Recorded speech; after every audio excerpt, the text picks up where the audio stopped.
we live in a world where there's a resurgence of imperialism, where the United States is prepared to say, it doesn't matter if we don't care what the majority of the country think. We're not concerned about international law.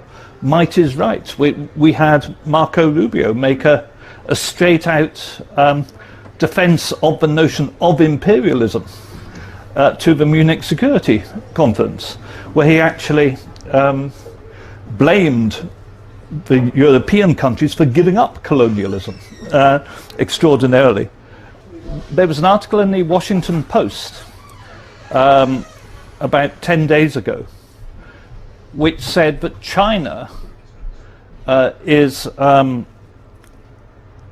essentially defeated, is essentially losing, because it attempted to win influence by trade and investment.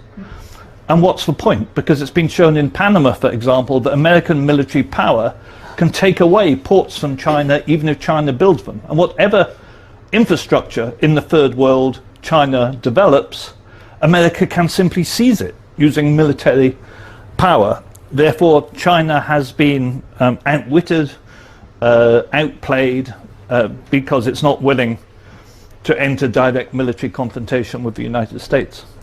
And it's certainly true that China interests me because I don't think there's ever been in history a power which achieved so much economic dominance without seeking territorial expansion. I published that thought a few weeks ago, and some people protested and said, what about Taiwan? Other than Tibet a generation or two ago, China hasn't sought expansion. And that, I would also say, which may be slightly controversial, but I think isn't actually in doubt, in international law, Taiwan is part of China. In fact, the number of states in the world who acknowledge Taiwan as an independent country is tiny. I actually looked it up the other day, and I can't remember I don't recall how many it was, but it was a dozen or something. Taiwan is not recognized as an independent state widely, including, of course, not recognized by the United Nations.